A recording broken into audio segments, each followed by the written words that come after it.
Hi and welcome. I'm trying to learn Biographyology.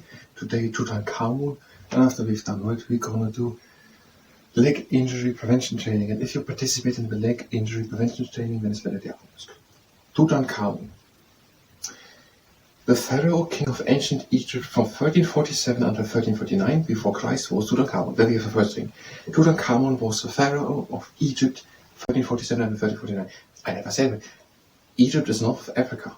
So there's Europe and there's the Mediterranean Sea. When there's Africa and then the north is Egypt.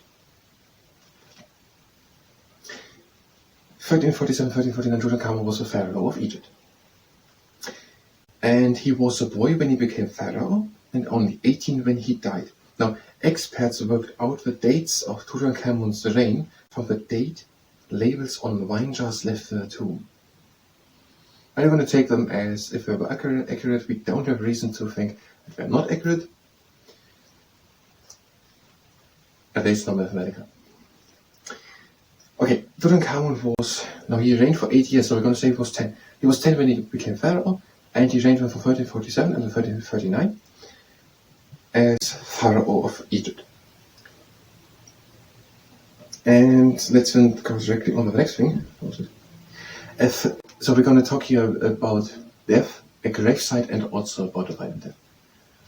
A fabulous gold mask was found in Tutankhamun's innermost coffin. Okay, the third inner coffin had 1 ton of silver gold, and there was a gold mask. And over the young king's decaying remains, his skull showed signs of hammer blows.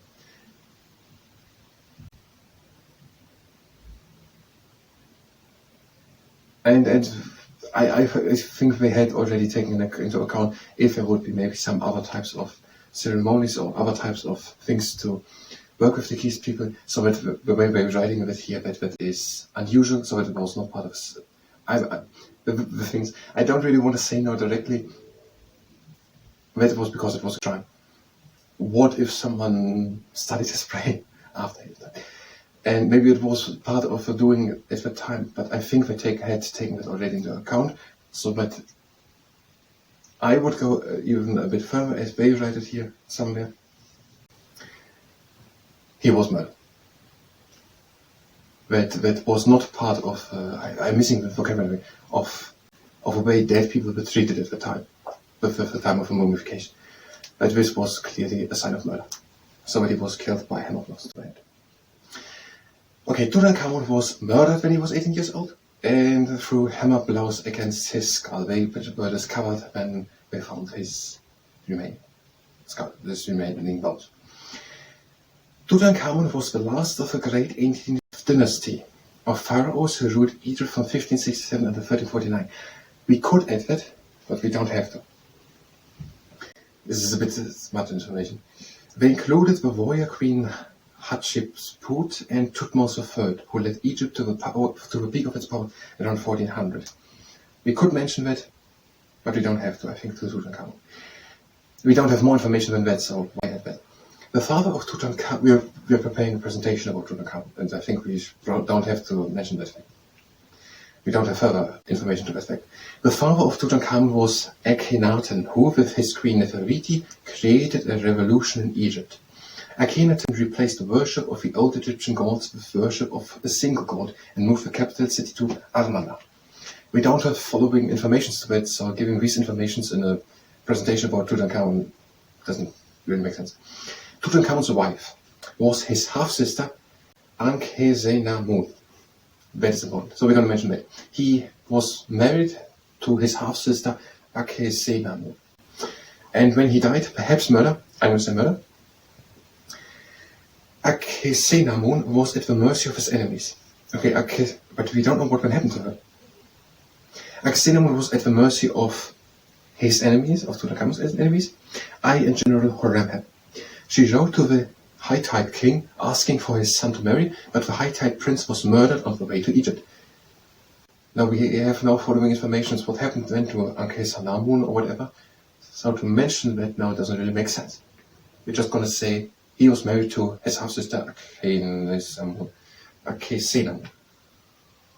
The Valley of the King's Nile Luxor on the River Nile in Egypt is the world's greatest archaeological site. It was the special burial place of the 18th dynasty pharaohs and contains the tombs of 62 pharaohs and high officials. Tutankhamun's tomb was the only tomb in the Valley of the Kings not plundered over the centuries. Tutankhamun was... I don't know the vocabulary. Tutankhamun's tomb, after he died, he was brought into his tomb, and that was in the Valley of Kings near Luxor in Egypt, and there were 62 pharaohs and high officials buried. And Tutankhamun's tomb was the only one which was not plundered. The English archaeologist Howard Carter discovered in 1922 his tomb, and after digging for 3 years, after digging for 3 years through the enterroom, they reached the burial chamber. There were rumors of a curse. I think that's okay to add that also to Tutankhamun. Rumors of a curse because when they opened the burial chamber, Howard Carter's, the archaeologist's pet canary, I think that is a bird, was eaten by a cobra, and the cobra is the symbol of the pharaoh. When opened Tutankhamun's tomb, it contained 5,000 items, including many fabulous carved and gold items. And he was buried with a treasure. But to say it like that, it seems like the treasure. With a lot of golden and worthy, lot of fabulous things. There were carved animals and golden chariot wheels, fabulous beds and chests. And he was buried inside of multiple... I still don't get it. So the sarcophagus is the full thing. And inside of the sarcophagus are the 3 gold coffins. And then there is inside of the shrine a red sandstone sarcophagus coffin. Or is the shrine the whole thing? And then there's the red sandstone sarcophagus, and then the 3 gold coffin. And he was buried inside multiple coffins, a big shrine. I don't know what a shrine is. A big shrine, and there were 3 gold coffins, for example, a red sandstone coffin, and the innermost coffin of the gold coffins was out of 1 ton of pure gold. And that would be the presentation. Can we do it? Tutankhamun, 1337-1339. Pharaoh in Egypt, 10 to 8. He was murdered with hammer blows to his head. His father was Akhenaten. His mother Nefertiti. We're going to save it, we assume it. Not Mertobelest. He was married to his half-sister Akhesenamun. Now it gets complicated. 3 names. Akhenaten, Nefertiti, Akhesenamun, Ankhesenamun. So if you're able to have the names, we could go on. This is this. Buried Valley of the Kings, 62 pharaohs, only one not opened, not plundered. Howard Carter, 1922. Rumors of a curse, 3 years digging through it, opening it. Gold chariot wheels, carved animals, fabulous things, over 5,000 items, a lot of gold. He was buried inside of multiple coffins, and one of them was the red sandstone coffin, and the third one was out of 1 ton of pure gold. The names are Akhenaten, Nefertiti, and Akhesenamun. Nefertiti, Akhenaten, Nefertiti. Akhenaten, Nefertiti, Akhesenamun. Ankhesenamun. 9 minutes in Akhesenamun. Nefertiti, Akhesenamun.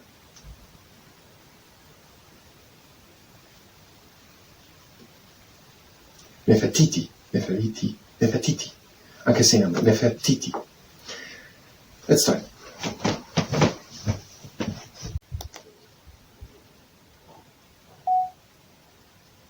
If not, you can just again. Tutankhamun was 10 when he became the pharaoh of Egypt, of ancient Egypt, and he was then for 8 years just pharaoh from 1337 until 1339 before Christ. He was murdered with hammer blows to his head. And his parents were Akhenaten and Nefertiti, and he was married to his half-sister Ankhesenamun. And after he had died, he was buried in the Valley of the Kings near Luxor at the Nile in Egypt. And there, at the Valley of Kings, there are 62 pharaohs and other high officials buried. And his tomb, Tutankhamun's tomb, was the only one which was not plundered over the time. In 1922, it was discovered by the archaeologist Howard Carter. And they worked for 3 years to dig through the anteroom of his burial place. And when they opened it, they not only found lots of worthy things, lots of gold things, lots of treasures, carved animals, and fabulous beds and chests and golden chariot wheels. Also at that moment, where the pet canary of Howard Carter was eaten by a cobra, and the cobra is the symbol of a pharaoh, and it also spread rumors of a curse on the people who entered the tomb of Tutankhamun. And just for example, for the richness of things, the third innermost coffin of Tutankhamun was out of more than 1 ton of pure gold. And that is according to Miles Kerr's World History book, page 108 and 109. I'm going to take it away. Where's the camera?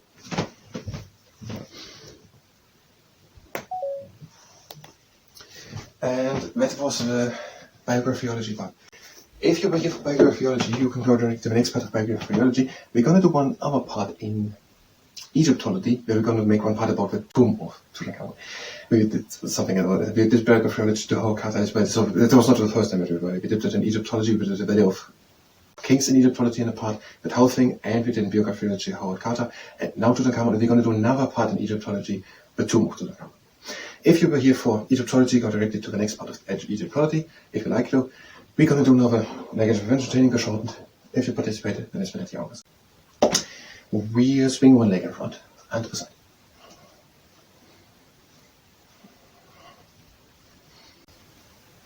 And the other leg. Swing in front to the side.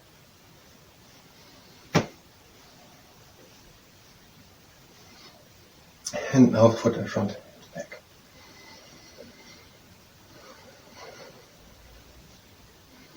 And the other foot, bring it in front and back.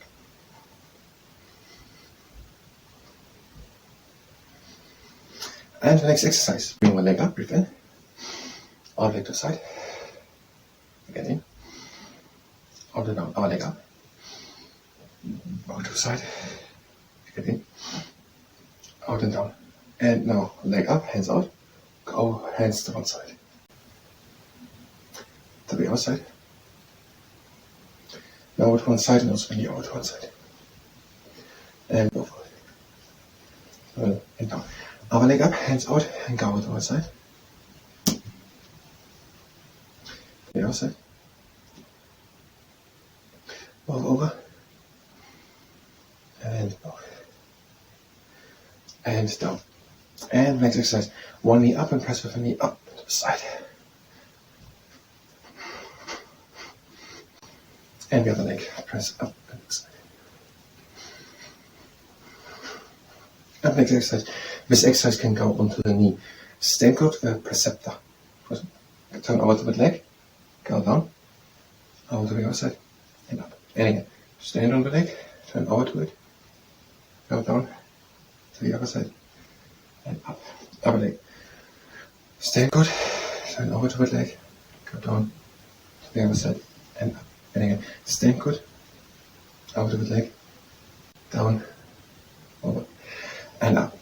And now the clock can go again onto the knee. Go in front to the 90-minute intervals from the leg, or time with the heel or more or less, and go with the knee down every time. And where's we are to. And now with the other leg, go in front, there, and there, 3 o'clock, and we're to 10:10, 9, to 7:30, and 6, and 4:30, and 3 again. And now let's do the pipette can. This exercise, down to this exercise of the brain. So, have the heel on the ground and lift the heel off the ground and place it again on the ground. The whole movement comes out of the hips. And you have other heel onto the ground and lift the heel onto the up. Lift the heel off the ground and place it again on the ground. How much time? Let's do a horse. Leg in and out. And other heel, other leg in and out. And not the camera. So, we'll try again. Legs wide apart, we're bringing it down.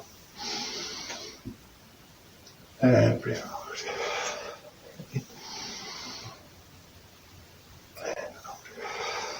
In and cosmetics. And breathe again out. That was the leg injury prevention training. I thank you very much and next time.